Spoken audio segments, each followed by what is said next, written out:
Hey guys, this is Pastor Caleb, and welcome to our new Thursday night series as we get into answers for some of life's more difficult questions. On Thursday nights, we're going to be starting a series here with Professor or Dr. Sean McDowell. We got his permission. He is an apologetics professor over at Biola. Some of you guys might know his dad, Josh McDowell, who wrote a really famous book. Sean has been putting out content weekly for a long time, and I have just been a great fan of some of the discussions, the guests, the people that he brings on, because I feel like he really is trying to equip us, the church, with resources for how we can engage in the world. August, we're going to do a Thursday night series where each week we're going to put out one of these discussions or interviews that he's done, and try to equip you so that we can be salt and light, so that we can be ready to give an answer to the hope that we have. I hope that you're blessed. I hope that you enjoy these on Thursday nights, and then we can follow up if you have questions, if you have prayer requests. You can always text the church, 714-879-3314. We'll also include a link to Sean's YouTube channel where you can find hundreds of videos on everything from how to share your faith to topics like these to a whole bunch of different resources that he has there on his channel. Again, we hope that you're blessed. We hope that you enjoy this, and we hope that you'll join us on Sunday mornings at 10 and 12 as we continue to unfold God's word to answer life's most difficult questions. All right. Artificial intelligence is everywhere. What do we need to know about this new revolution? How do we use and protect ourselves from emerging AI technologies? And what worldviews lie behind some of the grandiose claims made about AI, how it will either take over the world or destroy us? And how can AI help answer some of the big life questions, such as where we came from and where are we going? Our guest today, Dr. John Lennox, really needs no introduction. He's written a fascinating new book called 2084, and this is an updated and expanded edition that's just out. Dr. Lennox, thanks so much for coming on the program. It's my pleasure to be on it. Thank you for inviting me. Well, this is a treat. I was talking with my mom last night over dinner about this book, and it brought her back to the novel 1984, had a huge impact on her and framed how she viewed the future. So clearly this is a play on the novel 1984 about the future. But before we get into the details, you've written tons of books. Why did you write this book about AI? Well, it goes back a while. I was invited by a group of Christian leaders in London, and they said that they were going to have a day on artificial intelligence and what is a human, this very important question. And they said, would I speak to it and give the keynote address? And I said, you've got the wrong person. Well, they said, we really want you to talk about what the Bible has to say about the definition of a human being and relate that to AI, but we want a biblical base for the day. So I started to prepare that and realized very rapidly that I was going to have to do something very different. And that's how the book started. I began to see that some of the issues being raised by the people who were promoting a particular kind of AI were so relevant to our understanding of what it means to be human that I needed to do a great deal of work. And I ended up with a book that was published in 2020. And then 4 years later, Zondervan said, we need an update. So I sent it to them within a week. I'd been writing it all those 4 years. Wow. I tend to keep my books up to date, if I can, ongoing. And it's interesting that your mother found that book impressive. She might be interested, and your hearers might be interested to know that the title was actually given to me by a renowned atheist in Oxford here, who is Peter Atkins, professor of physical chemistry. Yeah. And we were going on a trip to a university of Southampton to debate the existence of God. And he said, we're not going to talk about the debate. What are you writing? So I said, I'm writing about AI. Oh, he said, I got a title for you. I said, what's that? He said, 2084. I said, that Mm. sounds good. If I use it, I'll reference you, which I have done in the book. So that's where it came from. That's a great reason to title that. I love it. So one of the unique things about your book to me is I have a separate podcast called Think Biblically, and we try to approach biblical principles to current ideas. I read your book and I was like, this is exactly in the lane. You're bringing these biblical principles, but you're also wrestling with the worldview issues behind artificial intelligence that oftentimes people don't wrestle with. Now, we're going to get to those issues, but I'm just curious, since you've been tracking this so far, I'd love to ask you what recent breakthroughs in AI most surprise you. And if I could read one from your book, I read this to my wife. I was like, I can't believe this. As a researcher and a PhD, you point out that there's this example of protein breakthrough, which was kind of amazing. This is on page 75 in your book. And you describe how it used to take a PhD student 5 years to work out one protein structure. 5 years. Now, as of July 2022, almost 3 years ago, 200 million additional proteins were announced where they've been sequenced because of AI. That's incredible. Give us one or two breakthroughs that just amaze you about AI. Well, that is probably the most impressive. And it's not surprising to me that the man behind it, Demis Hassabis, who's an absolute genius, was knighted recently. He's now Sir Demis Hassabis in the United Kingdom. And this was for a long time deemed to be virtually insoluble, and you could only deal with it by very long and painstaking calculations, as you read. But the OpenAI system and their algorithms and so on, and of course, I don't understand them in detail how that works, has cracked this problem. And it was thought impenetrable to science, and they have marched straight through it. So that's an incredible thing. And just standing back from the whole operation, it seems to me it's quite important for people to realize that the AI being talked about here is not the science fiction type artificial general intelligence, which we're nowhere near. It's narrow intelligent, narrow AI. And one reason I wrote the book was to try and show people that these are very different. One is full of hype and belongs more to science fiction, although many scientists take it seriously now. The other is being used all over the world and is particularly beneficial, I think, in medicine. But we can go into that as the questions develop. That's exactly the next question I was going to ask, is the difference between artificial intelligence, artificial general intelligence, and some of the worldview that lies behind this enthusiasm that we're close to artificial general intelligence. Okay, well, that is the key question, it seems to me. Well, I'm a mathematician, so I like definitions. So let's think of what a narrow AI system is, what most people understand by AI. It's a computer system, basically, with a large database and an algorithm, which is a step-by-step process that does some filtering.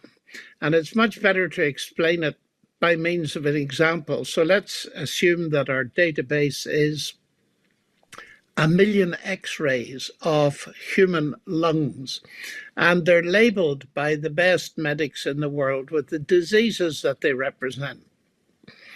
Then an X-ray is taken of my lungs, and it's fed into the system, which very rapidly compares the X-ray picture of my lungs with those 1 million pictures in the database. And it comes up with the picture that nearest matches my picture. and it tells me you're likely to be suffering from that particular disease. Now, this is being used in many medical fields. That's one that has to do with pattern recognition because it's X-rays. And nowadays, the results are normally much better than you'd get if you went to your local hospital. Amazing. So that has been an enormous saving and is being rolled out in medicine day after day. There's some new field to which this applies. So let me sum that up, that a narrow AI system does one and only one thing that normally requires human intelligence. Now, that's why it's called artificial intelligence. It's not real intelligence. The machine doesn't think, it doesn't have a mind, but what it does is it simulates intelligence. And it all goes back in a way to Alan Turing, who's a brilliant mathematician who, during the Second World War, with his team in Bletchley Park, solved the Enigma problem and decoded the German way of communication. And he talked about the imitation game. And there's a film of that name about his life, which is very interesting. So these AI systems play the imitation game. And it's very important not to let the language deceive us. Unfortunately, we talk about machine learning, artificial intelligence, and that tends to anthropomorphize everything. And people think it's real intelligence. I love a paper that was written in the early days by actually one of the Christian pioneers of AI, who's still alive, Joseph McCrae Mellichamp. He lives over near Atlanta now. And he wrote a paper many years ago saying this. Its title was this: "The artificial in artificial intelligence is real." In other words, the word artificial in the phrase artificial intelligence is real. And he just wishes that people would take that seriously and not start to think of the computer becoming alive and eating them up or destroying them and all that kind of thing. Now, AGI, by contrast, is, as its name implies, something bigger than narrow AI.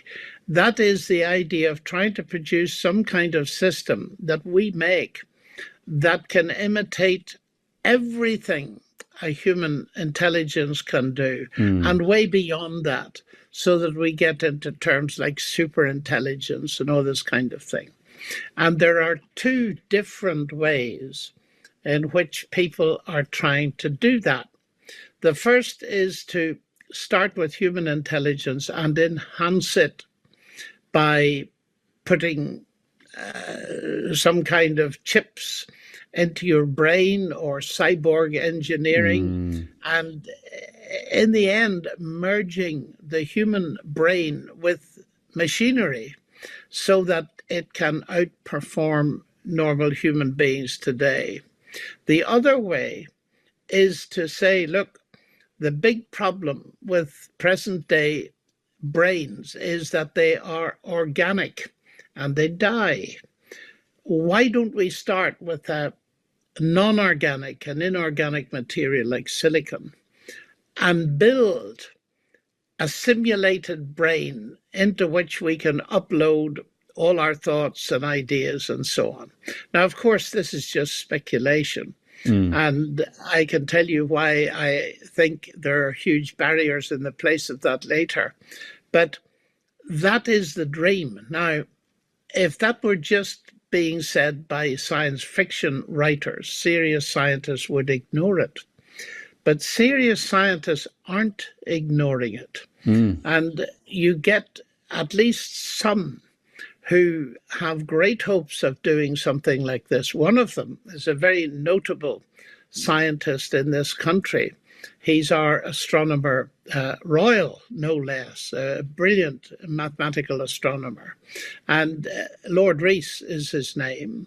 And he says that in the future, it will not be biological brains that are in control. It will be either mergers of the biological with the mechanical, etc., etc. And human beings as they are now will just be a distant memory if they're remembered at all.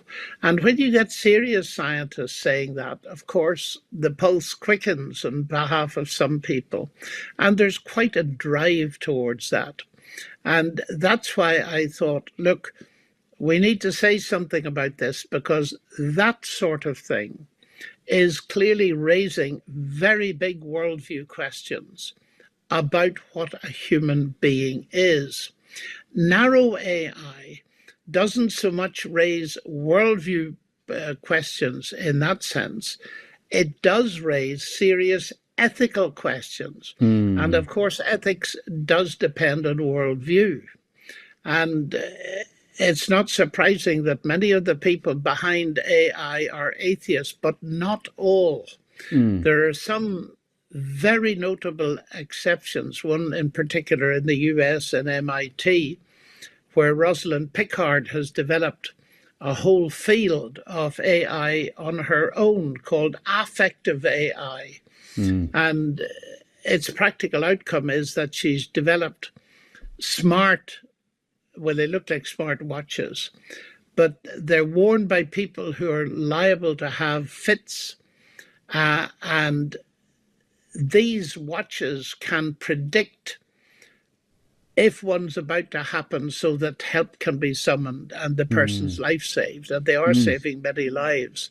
She's a most impressive example of using artificial intelligence, narrow AI, for the benefit of humanity. And there are others like her. That's a really helpful distinction between AI and AGI. You talked about some of the reasons or the barriers philosophically from AI becoming AGI.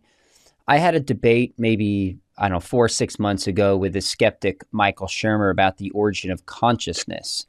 And he referred to it as an emergent property. And he said inflation, for example, emerges in a complex system. Maybe consciousness emerges like that.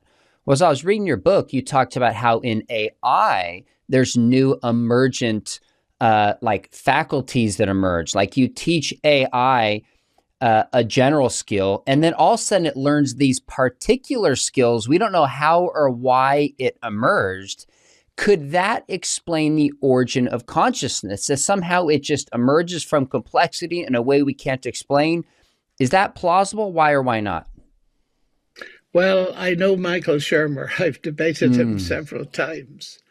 And the big barrier here is that we have no idea what consciousness is. And it's a very relevant, it's called the hard problem in psychology. It's very relevant to ask it, because the amazing thing about human beings like ourselves is that God has united consciousness with humanity. He's put consciousness together with intelligence. Now, in AI, you've got intelligence without consciousness. And until somebody tells me what it is in scientific terms and they can build it, I remain totally skeptical. I think the word emergent is a very misleading, or can be a very misleading word.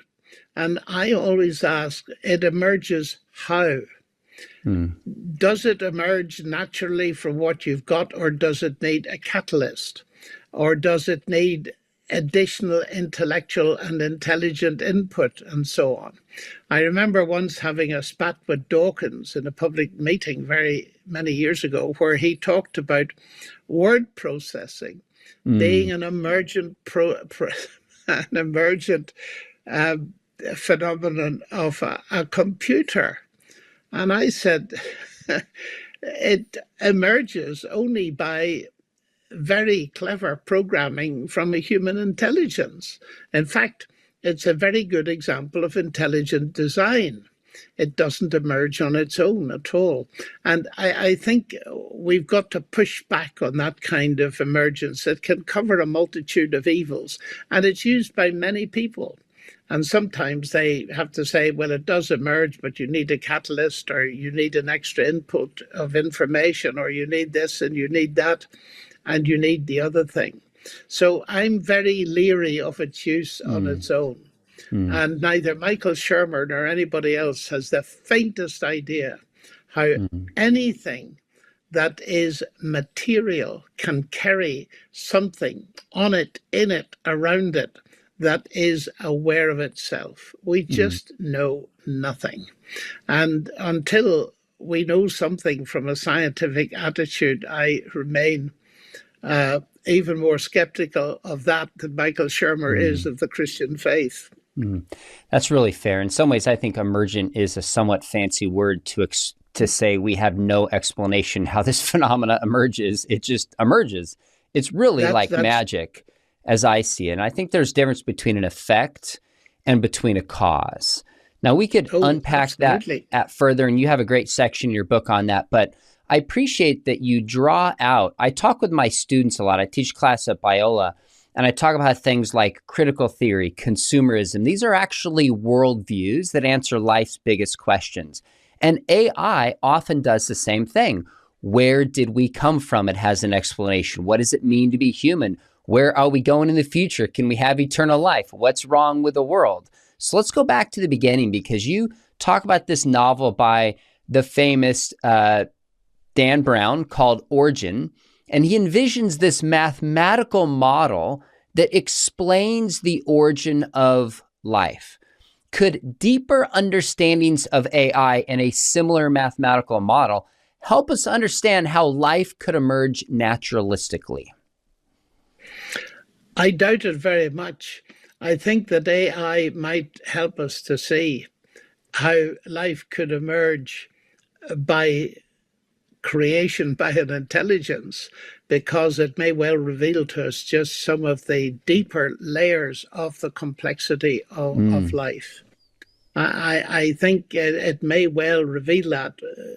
This subject actually interests me. I've written another book in detail about the shift in biological thinking that is questioning the simplistic mechanisms that are attributed to Darwin and his followers, the neo-Darwinian synthesis, and world-class biologists who are not Christians by any means, but who just don't think that neo-Darwinism is fit for purpose. That's a very interesting space to be watching at the moment.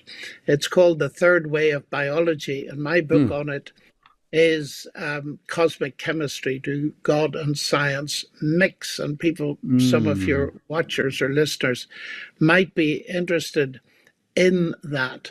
So AI, which of course becomes more sophisticated because of the input of very sophisticated minds that are developing it, may reveal certain things that will interest us about the nature of life, but they will, I think, move us steadily further away from any idea that life can emerge naturalistically. Here again, you see, we just don't know what life really is. It's very difficult to define. And it's another area where the very big things that stare us in the face are the most difficult to define. And that's just the way things are. And we need to be humble from a scientific perspective and just saying, look, we don't actually understand it. And we need to avoid using language that is, as you said with the word emergent, tantamount to saying, I haven't a clue. One of the points you draw on page 39, you said the Financial Times hailed the work of AI with a headline that said, AI discovers antibiotics to treat drug-resistant diseases. You said, yet, as the authors point out, this was not so much a victory for AI, but for human cognition. So if AI could somehow concoct a way to make life from non-life, this wouldn't show that life emerged naturalistically. It Of would course show not. that it needs intelligence to do so, which doesn't mirror what we see in nature. So these kind of insights that you point out, I think are really, really helpful and valuable in this debate. Now, we talked about how AI, your claim is, and it makes sense, that at most it could reveal how sophisticated and complex life is. That's where we came from. How about where we are going? This is another chapter you have in the book. Can AI explain or fix where we're going? And this is where kind of transhumanism comes in. Maybe explain what that is and what you think AI could potentially accomplish in that regard. Sure. This is an important topic, and the main person associated with it is not a scientist at all, is the Israeli historian Yuval Noah Harari. In his book Homo Deus, which means the man who is God or the God man or something like that.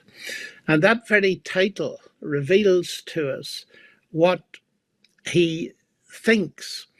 He really supports a transhumanist agenda. And the idea, as the name suggests, is that we move past the purely human era that we're in at the moment, and we go beyond it. We get superpowers. We develop all sorts of cognitive abilities that we haven't had before. We sharpen our eyesight so that we can see like eagles and all this kind of thing that they promise. What is very interesting to my mind is that this is a very ancient idea.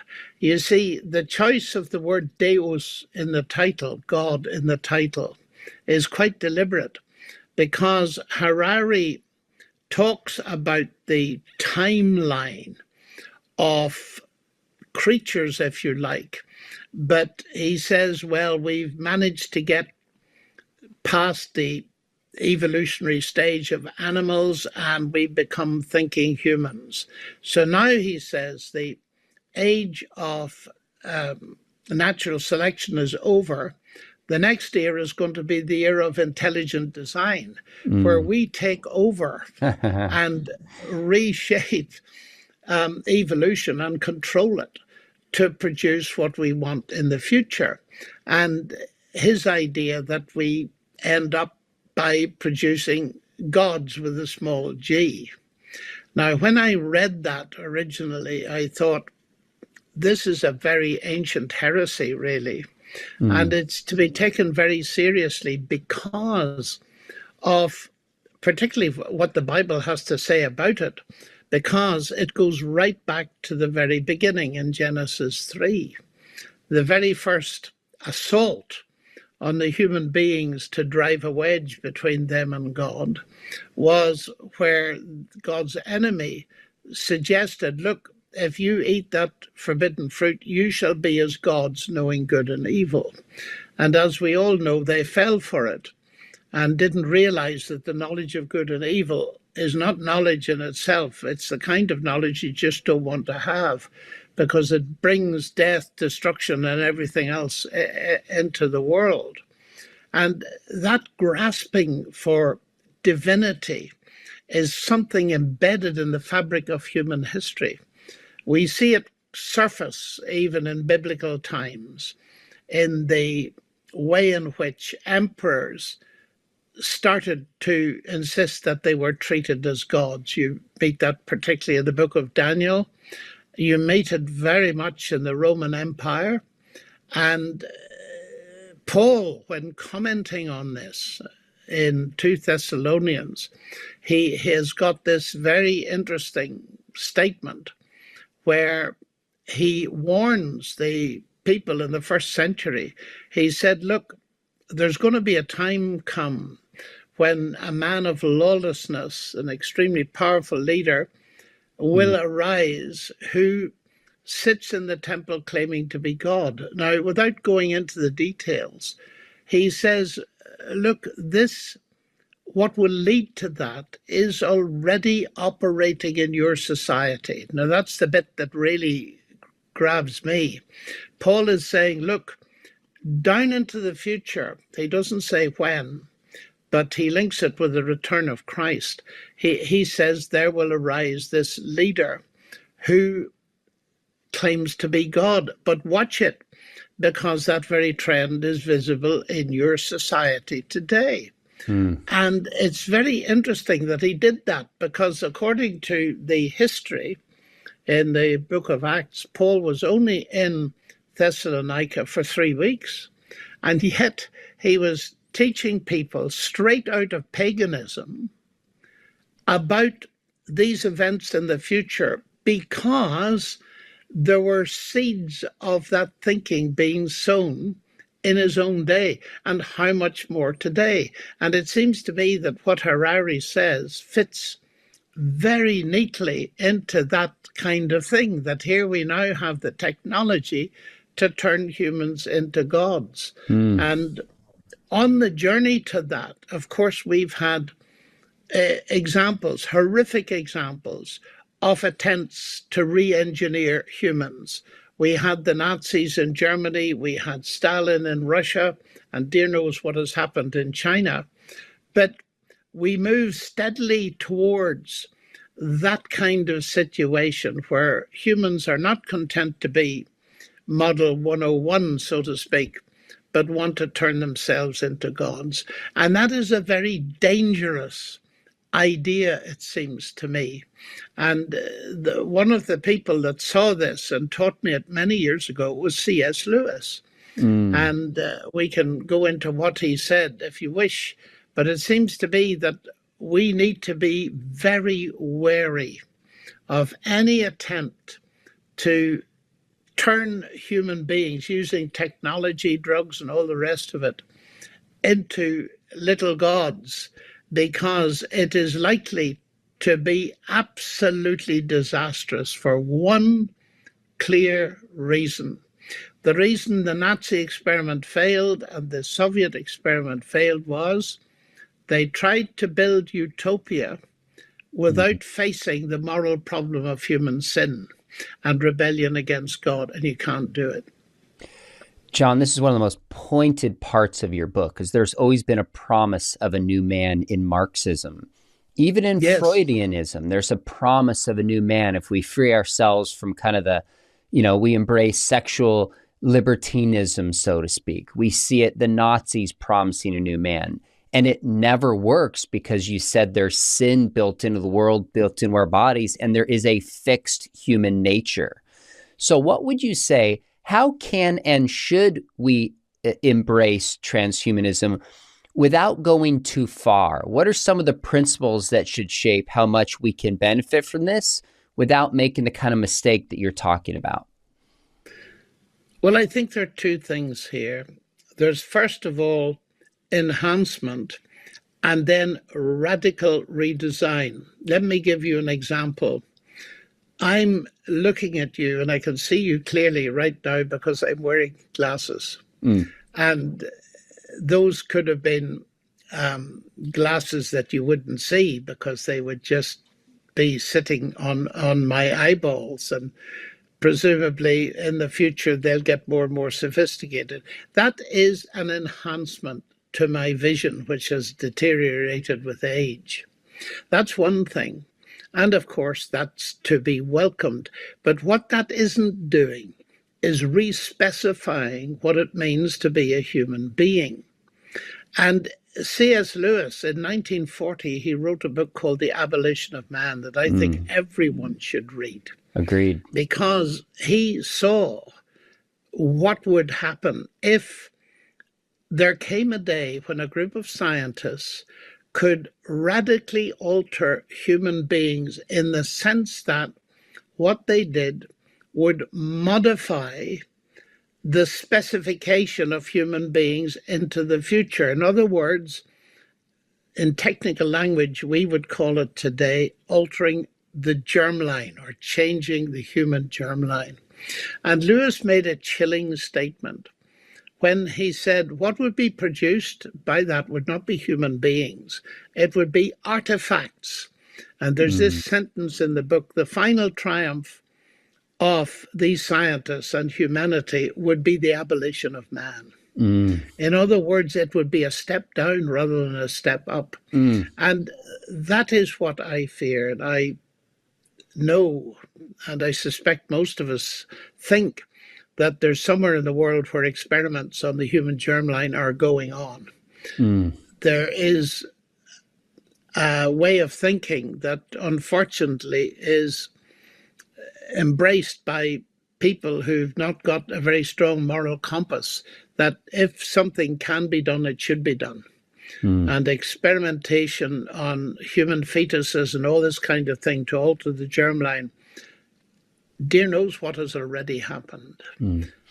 And it's a bit like the Tower of Babel, which interests me greatly because in Genesis, about which I've just written a book on Abraham at the Tower of Babel, that was a project to reach the sky, and by using technology and human brilliance. And you remember that God came down to see it. It didn't quite reach heaven, so he had to come down, which is rather an amusing point that the text makes very clearly, and scattered them. And there's quite a chilling statement in there where God says nothing will be impossible to them. That we don't know the limits of where people are going to go. I fear them. And we need to be aware of that. But we need to see that the nearer people come to trying to play God with their intelligence, which is God-given, the more disastrous it's going to be for humanity.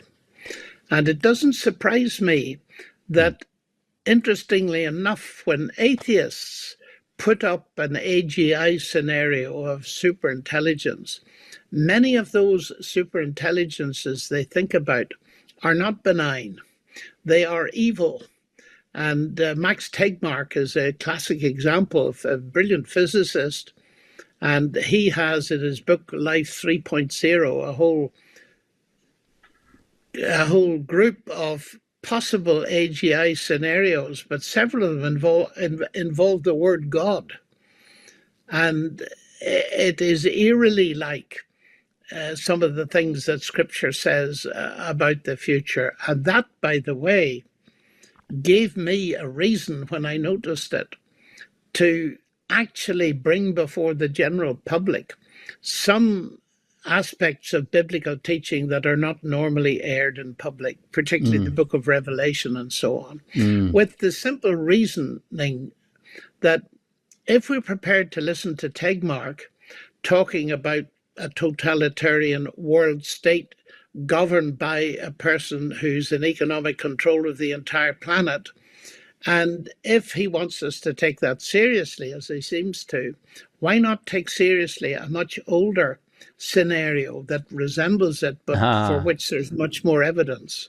That distinction you made between enhancement and repair is huge. So God has given us minds, yes, it is, the cultural commission to fix a broken world. Enhancement and repair, what human beings are, is not playing God. But when we try to change what it means to be human, then we're playing God. That distinction is so valuable, and I hope people will remember that. Now, you have a statement in your book I want to ask you about. You talk about how kind of this new emerging generation, sometimes referred to as Gen Alpha, is really the first generation being raised in a culture immersed with AI. So I think about my older son, and when he was maybe, 8 years old or so, social media, maybe 4 to 6 years old, social media really became popular. So he's kind of the social media generation. So we look back now as a culture and go, oh, maybe this was not such a good idea for mental health, for relationships, for attention span. Now that there's a new generation, my youngest son is about the same age that AI with ChatGPT has become ubiquitous within culture. Do you have any sense or projections of how this might affect a new generation where in 5 or 10 years we might look back and go, oh, we didn't see this coming. Maybe this was not so wise to embed ourselves in this the way we now see about social media. Any thoughts what that might look like? Well, as you say in the last part of your statement, we have allowed social media to develop to such an extent that it is affecting the actual wiring of children's brains.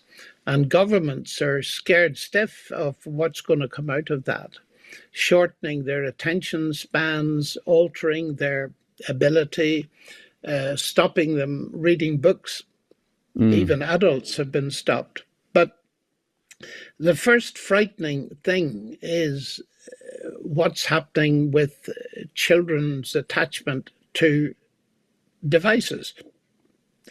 What is the figure? Sometimes up to 9 hours a day. And that cannot but affect kids. I watched some of them yesterday, 3 or 4 of them, just walking down the street blindly, all looking at their phones. A group of them together, but they're not talking to one another. They're looking at their phones. And a lot of the stuff you see that they get on their phones that's constantly being suggested to them is AI driven. And that is frightening because I'm afraid there's a lot of commercial pressure being put on kids. And that is affecting them deeply. They get sucked into a kind of commercial whirlwind where they demand this and that and the other thing of their parents who can't afford it often. But that's only part of it. The manipulation of the human mind, I fear. And one of the most awful things I think that's happening is the ubiquity of pornography.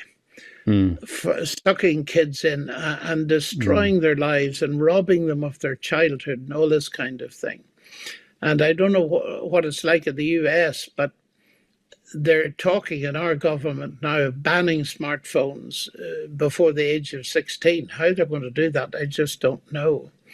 But serious people who are not even Christian, but just decent living people see that there's a whirlwind that's going to reap a disaster just happening in front of us.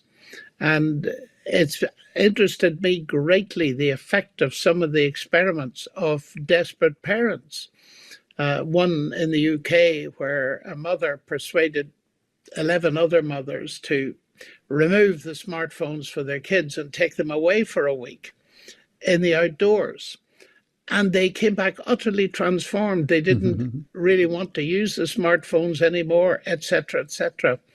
And they were just saying that to ban these things or get rid of them in some way, but give kids something to do so that the awful word boredom doesn't come to the fore. Now, if that's what social media has done, there is another problem lurking, and that is social media turned into virtual reality that's AI powered. So that especially children, but not only children, come to enjoy what they call VR much more than RL, which is real life. And you get people like Sherry Turkle, I think she's at MIT, writing, and her books are quite scary when they uncover exactly what is happening. So I think we've got a huge problem with education. How people are going to cope with it, I don't know. ChatGPT, of course, on the surface has, first of all, teachers began to react and said, well, we'll not be able to check essays anymore. What kids write will simply be got off the ChatGPT, and a lot of that is happening. But teachers are split over it. I questioned a whole class of senior teachers where I was leading a seminar, and half of them were quite happy for the kids to use GPT. If they're clever enough to use it, let them. The other half said, no way. So we're into a huge new set of very difficult ethical problems as this technology becomes more and more sophisticated. And we mustn't forget that there are massive commercial enterprises behind it. they call it this capitalistic notion of when we use a smartphone to order a book, say, we really don't realize that this information has been sold on to third parties without our permission. And that raises all kinds of ethical problems. So it's very difficult to know exactly what to do. And even if you believe you know what to do, to implement it is hugely impossible, hugely difficult. So I think it's an area where serious-minded Christians ought to be getting together and discussing these things in their churches and in their groups and so on, and listening to people who are involved in this industry, because it seems to me it's a perfectly legitimate area for a Christian to work, because we need scientists who understand the science but also are able to sit at the ethical table. Otherwise, dear knows what will get programmed into these machines. One last question for you, if that's okay. And you could probably answer this question in like 3 hours, but maybe just give us your quick take on this. This is on page 11 in your book, and it jumped out to me. You said, while I'm convinced that God will more than survive science, I seriously question whether atheism will do the same. Is there something about AI that you think is challenging atheism? Tell us what you meant by that, and then we'll wrap up. Well, what I meant by that was, and I often have fun with it when meeting scientists, I ask them what they do their science with. And they begin to describe an experiment. I say, oh, no. Oh, you mean my, and they're about to say mind when they realize that mind isn't politically correct, so they say brain. I actually, for the record, believe brain and mind are very different. But anyway, I say, well, okay, you do your science with your brain. Give me the brief story, the brief history of the brain. And what in the end they will say is something like the brain is the end product of a mindless, unguided process. So I then say to them, now I want you to be honest about this. The computer you use in your laboratory, if you knew it was the end product of a mindless, unguided process, would you use it? Now, I have asked many very clever people that question. I've always got the same answer. No, I would not. Well, I said, you have a problem, a very deep problem, because you are using your brain, which is, as you say, the end product of a mindless, unguided process. And it undermines rationality. I think that atheism and science don't sit well together, because atheism, taken to its logical consequence, tells you that story about the brain that, according to most people, is doing the thinking. And that is really doing what, and again, I'm indebted to Lewis. He saw this ages ago. He did. That if you take that view, you're not only shooting yourself in the foot, that's painful, you're actually shooting yourself in the brain, which is fatal. You're undermining rationality. Now, if a worldview, atheism, has as one of its consequences undermining human rationality, then it's contradicting itself, because you reach that view by thinking. At least I would hope you do. So you're destroying thought, and that self-contradiction just destroys the whole thing. And that's what I mean, that faith in God sits very well with science. The founders of modern science were all believers in God, and that tells us something. But faith in atheism does not sit well with science, because it really removes any reason for trusting your mind to do science. That's what I meant by that. I love it. Well, John, just so you know, I have an unofficial scorecard that I keep when I interview an apologist from the UK, and it's about how soon and how often they cite fellow UK apologist C.S. Lewis. Nice. So I'm going to have to go back and compare your notes with Justin Brierley, who I interviewed recently, and see who won. Well, all kidding aside, your book is fantastic. It's called 2084. I want all my viewers and listeners to pick up the expanded and updated edition, which came out the end of 2024. I was talking with my mom last night, and she watches everything that I do. By the way, shout out, Mom. I don't think I've ever done that on my show. This was one of the books she stopped and she said, as soon as you're done, can I please read it and talk to you about it? And that's exactly the response I hope a lot of people do. Not only was it interesting, but you weeded through a biblical worldview to the questions that are being asked by AI in a way that I thought was brilliant, eye-opening, so at least non-Christians could say, oh, I see why Christians see the world the way that they do and feel challenged in their worldview. But I think you would open up for Christians to realize this isn't just a tool in our culture. This carries ideas about what it means to be human, what's broken in the world, how we fix it, and we need to have vigilance biblically and spiritually how we think about it and approach it. So your book, 2084 and the AI Revolution, is fantastic. I hope folks will pick it up. Thank you for coming and teaching a class in our program at Biola University, Talbot School of Theology. Loved having you. For those of you watching, if you thought about studying apologetics, we had a whole class on AI this year by one of our experts in the philosophy of science. Dr. John Lennox is the kind of quality and caliber we bring in to expose our students to. Information is below. We would love to have you part of the program. Dr. Lennox, thanks for streaming in all the way across the Atlantic. Really enjoyed it. Just God bless you and your family and your ministry. Well, thank you very much indeed. It was a sheer delight talking with you, and God bless you in the work you do there. Bye-bye.